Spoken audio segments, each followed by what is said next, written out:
Greetings everyone, and welcome to the Sonic Super Special number 8 review. This issue contains 4 stories of varying quality, and a couple of them introduce concepts that will appear in future issues. Since there's no recap or any other setup other than it takes place before Sonic 71, let's get started.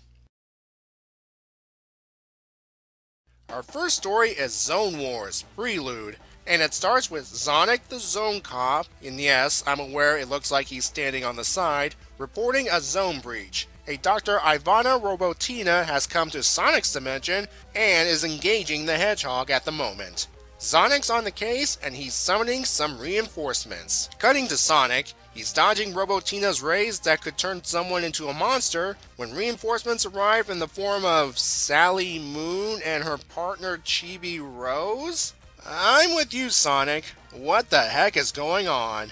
Robotina continues her assault until a rose to the neck ends the fight. The one responsible? Tuxedo Nux. Really? And it seems these two are an item. Sonic's more confused than ever. So am I. But thankfully, Sonic shows up to first send Sally Moon and her compatriots back to her dimension, the Luna Zone, and second, explain to Sonic what's going on. Sonic comes from a perpendicular zone that runs through all parallel dimensions, hence why he's sideways. It's his job to maintain multi-dimensional order and keep people out of zones they don't belong in. Sonic calls out Sonic, saying he's been to dozens of zones and no one stopped him. Well, that's because Sonic sent him to those zones. And this includes events like Sonic encountering his evil self, and the time he recruited a bunch of other Sonics to stop a terrible weapon. Sonic finally gets it, but asks why it's always him that goes to other dimensions. Sonic answers he's Sonic Prime, the one true Sonic of all dimensions, and it's his destiny to become the hero of time and space. Sonic leaves, and the story ends with Sonic complaining that he didn't get the girl. Our next story, Running on Empty, starts with Sonic and Amy on a hill in Knothole Village one evening. After getting Amy a jacket in no time flat, she says it must be wonderful to have all that speed. This leads to Sonic telling Amy a story about how his speed almost killed him.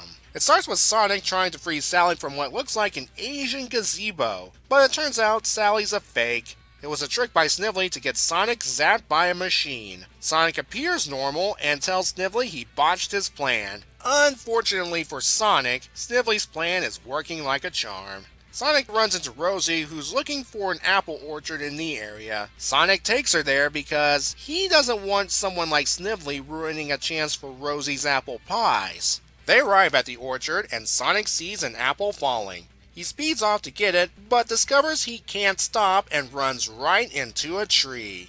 Ouch! The two head back to the village when Sonic spots one of Robotnik's surveillance drones above him. He speeds off again and notices he's moving much faster than before. Side effects include turning green and hauling a bunch of junk behind him, which Sonic's friends experience firsthand.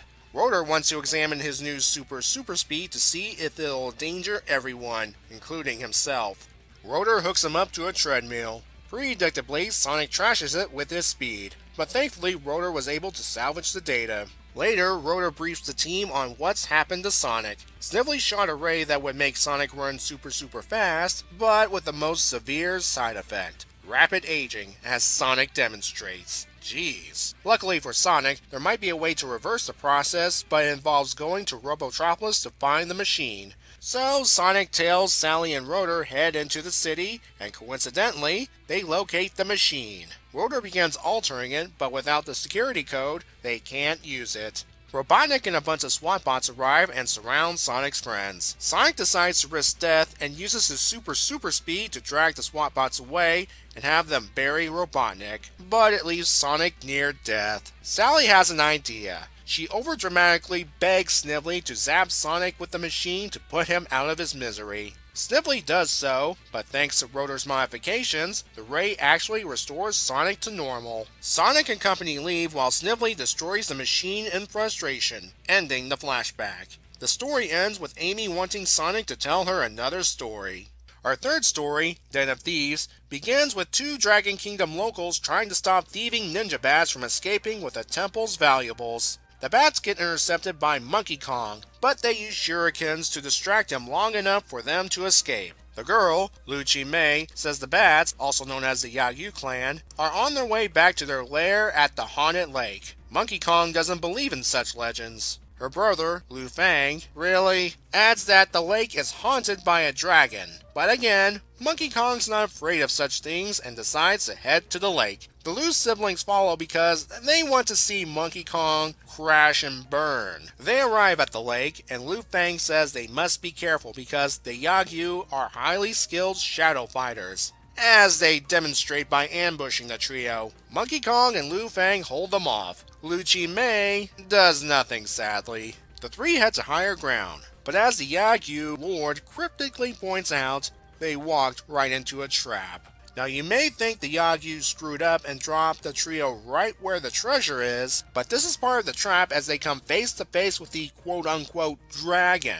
This is actually a robot named Kamezon, or as I like to call him, Robo-Gamera. Since it's not made of turtle meat, direct conflict is near impossible. Monkey Kong figures this thing is programmed with a tracking device on its chest and hits it. Well, it does the trick as Robo-Gamera is no longer a friend to the Yagyu and chases them away. We end this story with the Lu siblings gathering the treasures and asking Monkey Kong to revel in his glory. Monkey Kong refuses, saying it'll ruin his own hype. Our final story is actually a comic adaptation of a Sonic SatAM Season 2 episode, Ghostbusted. So I'm just going to do a bullet point summary in the interest of time. Sonic, Tails, and Antoine are camping in the woods with Antoine getting into some shenanigans. That night around the campfire, Sonic tells a story about how a highwayman was cursed by a sorcerer after taking a golden medallion. So now the highwayman roams the forest as the Headless Gopher.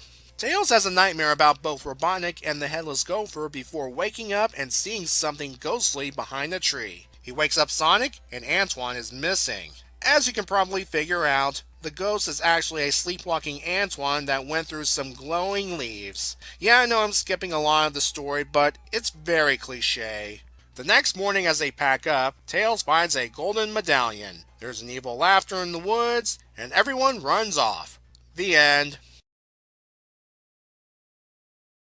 Oh my, what a collection of stories. Zone Wars Prelude was exactly that, a prelude for things to come. The old Sally Moon thing was just fluff so Sonic can properly introduce himself to Sonic and explain the laws of interdimensional travel.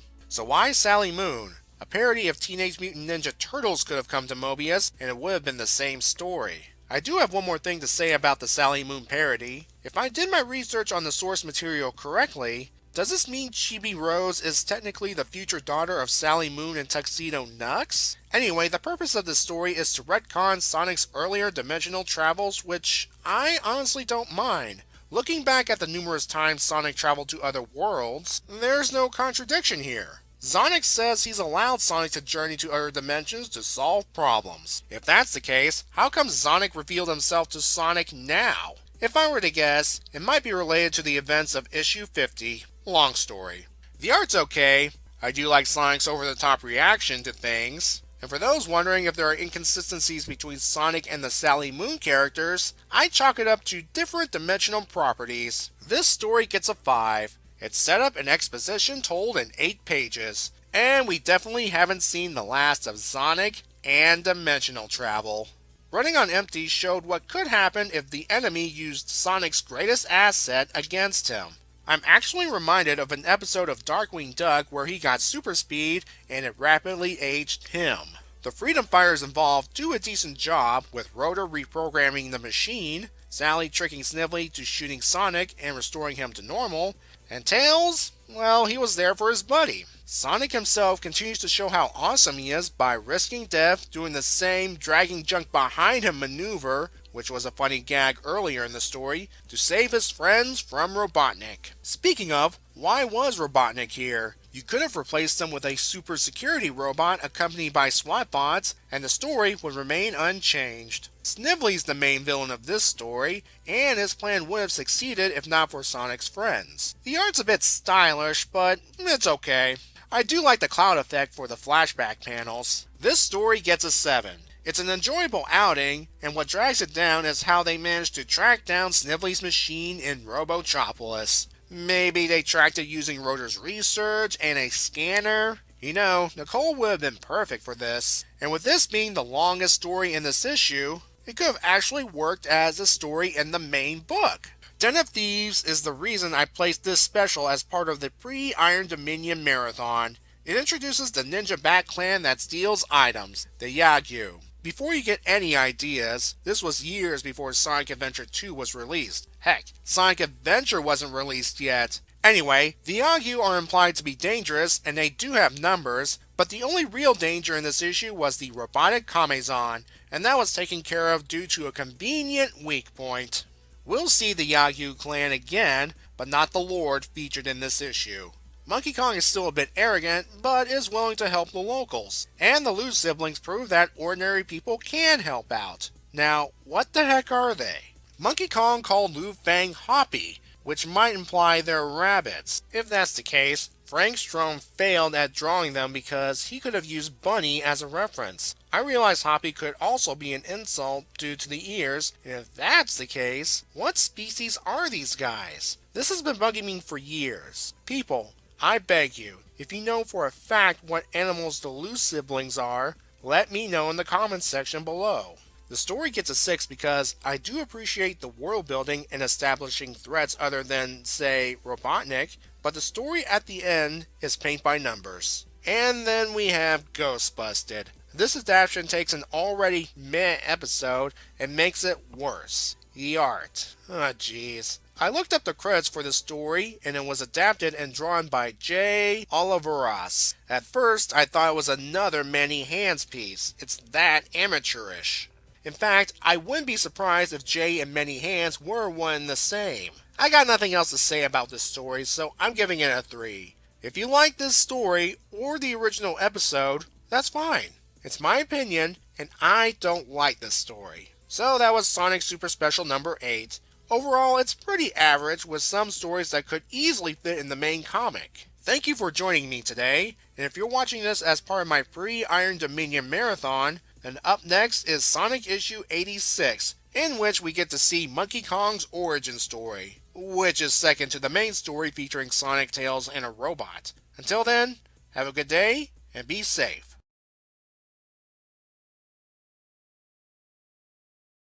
Seriously, what the heck are these things?